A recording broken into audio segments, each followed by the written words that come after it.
Genesis 16. Now Sarai, Abram's wife, had borne him no children. She had a female Egyptian servant whose name was Hagar.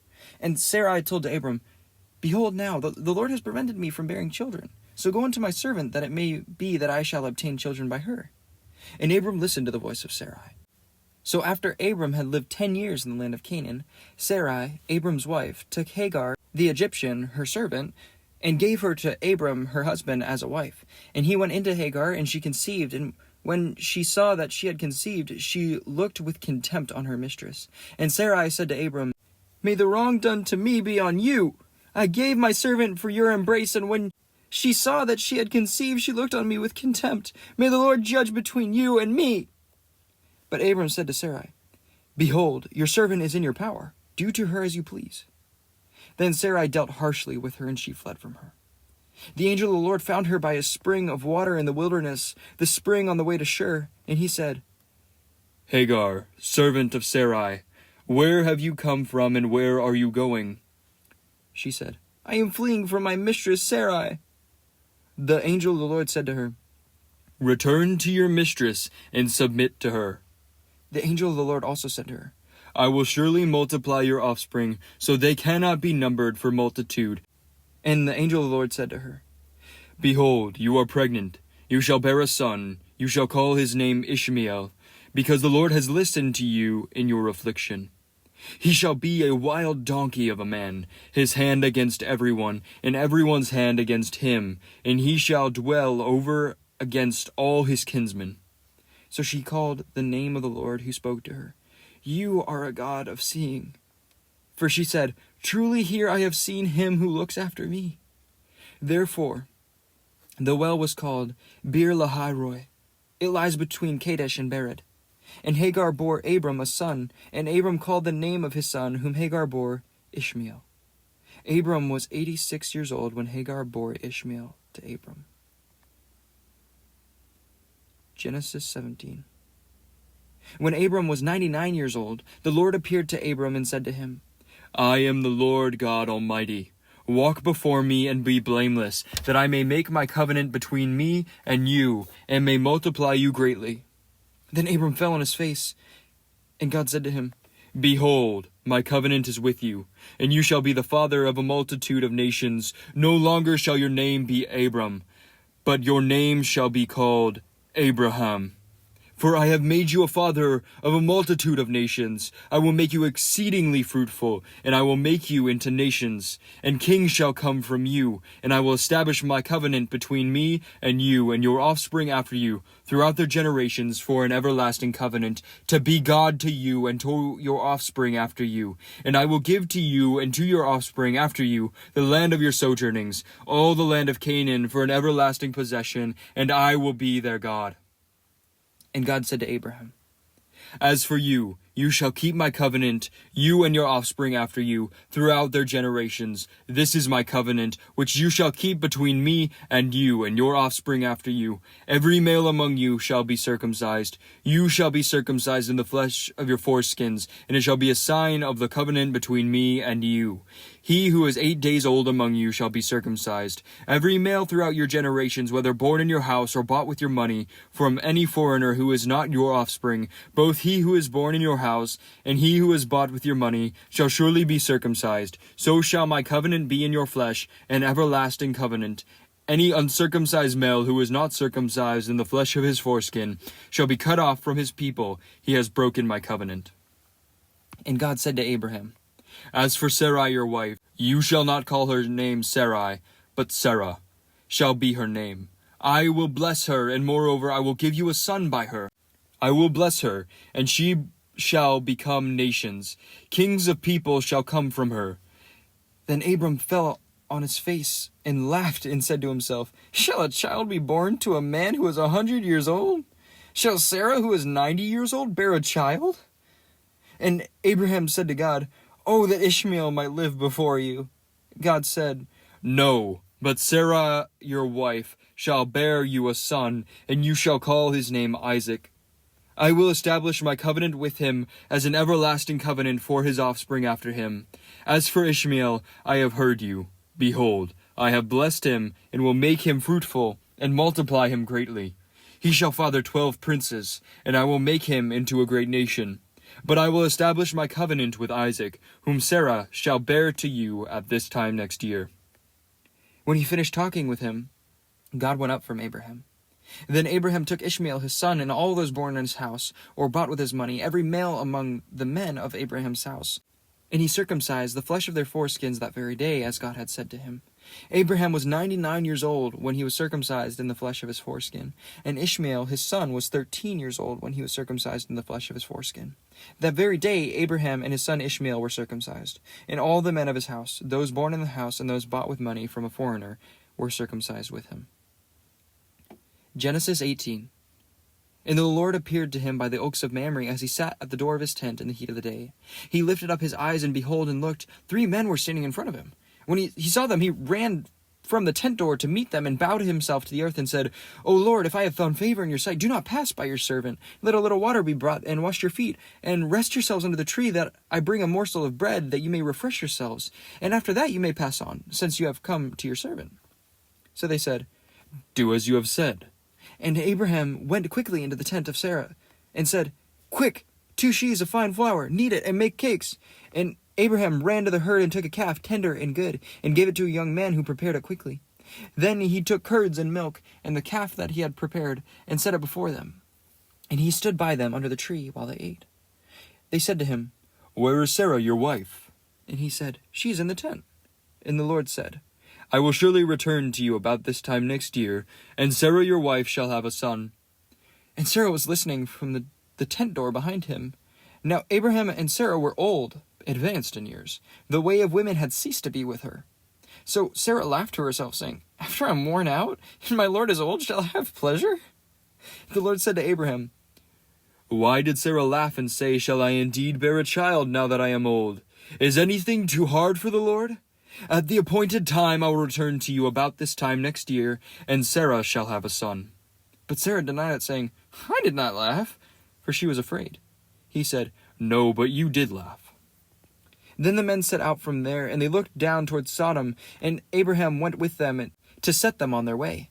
The Lord said, "Shall I hide from Abraham what I am about to do, seeing that Abraham shall surely become a great and mighty nation, and all the nations of the earth shall be blessed in him? For I have chosen him, that he may command his children and his household after him to keep the way of the Lord by doing righteousness and justice, so that the Lord may bring to Abraham what he has promised him."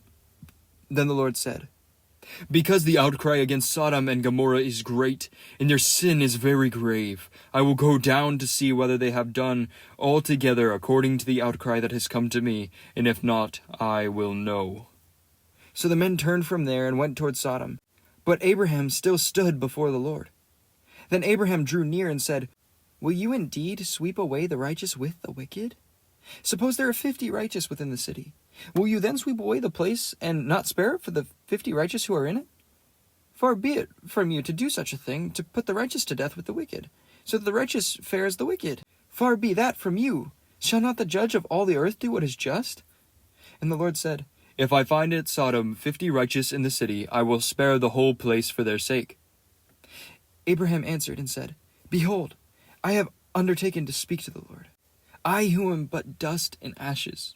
Suppose 5 of the 50 righteous are lacking. Will you destroy the whole city for the lack of 5? And he said, "I will not destroy it if I find 45 there." Again he spoke to him and said, "Suppose 40 are found there?" He answered, "For the sake of 40 I will not do it." Then he said, "Oh, let not the Lord be angry, and I will speak. Suppose 30 are found there?" He answered, "I will not do it if I find 30 there." He said, "Behold, I have undertaken to speak to the Lord. Suppose 20 are found there?" He answered, "For the sake of 20 I will not destroy it." Then he said, "Oh, let not the Lord be angry, and I will speak again but this once. Suppose 10 are found there?" He answered, "For the sake of 10 I will not destroy it." And the Lord went his way when he had finished speaking to Abraham, and Abraham returned to his place. Genesis 19.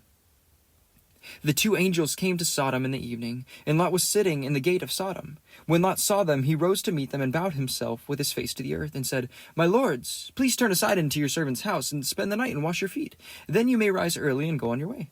They said, "No, we will spend the night in the town square." but he pressed them strongly. So they turned aside to him and entered his house. And he made them a feast and baked unleavened bread, and they ate. But before they lay down, the men of the city, the men of Sodom, both young and old, all the people to the last man, surrounded the house, and they called to Lot, "Where are the men who came to you tonight? Bring them to us, that we may know them." Lot went out to the men at the entrance, shut the door after him, and said, "I beg you, my brothers, do not act so wickedly. Behold, I have 2 daughters who have not known any man. Let me bring them out to you, and do to them as you please.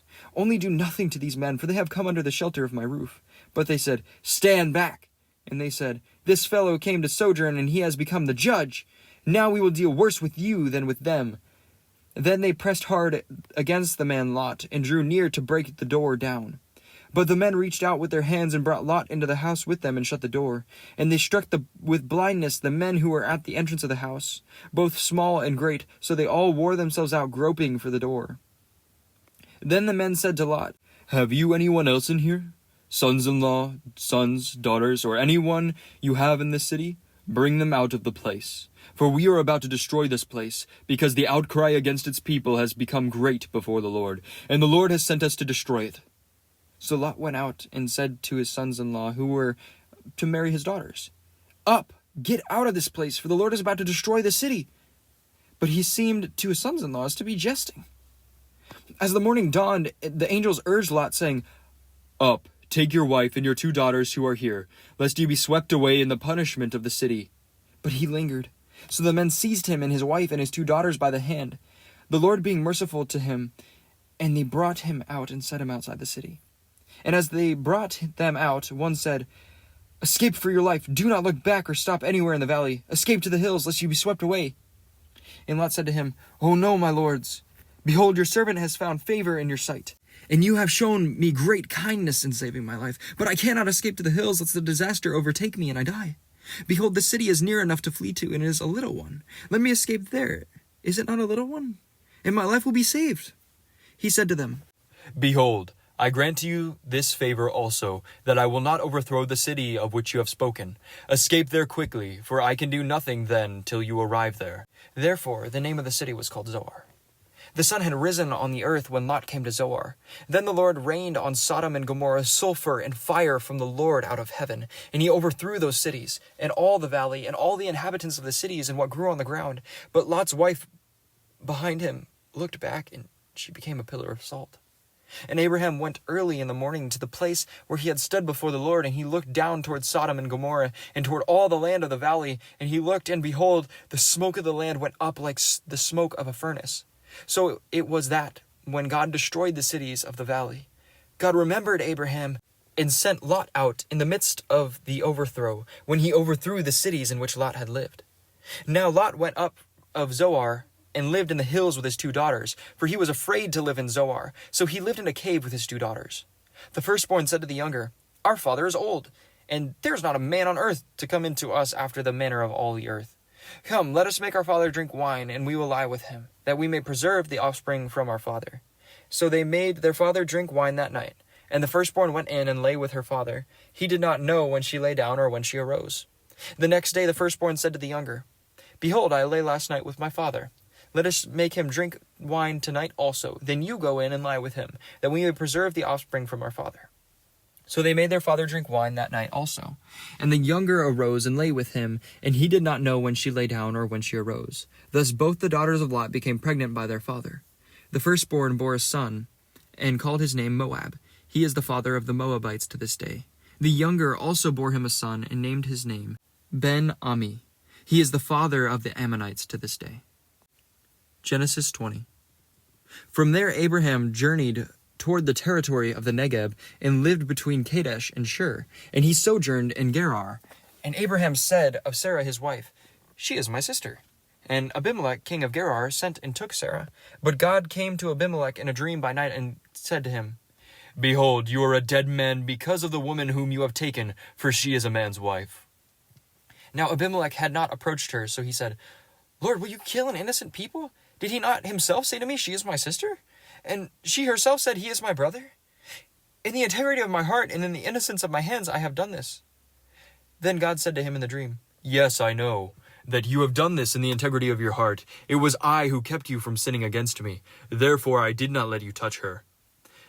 Now then, return the man's wife, for he is a prophet, so that he will pray for you, and you shall live. But if you do not return her, know that you shall surely die, you and all who are yours. So Abimelech rose early in the morning and called all his servants and told them all these things. And the men were very much afraid. Then Abimelech called Abraham and said to him, what have you done to us? And how have I sinned against you that you have brought on me and my kingdom a great sin?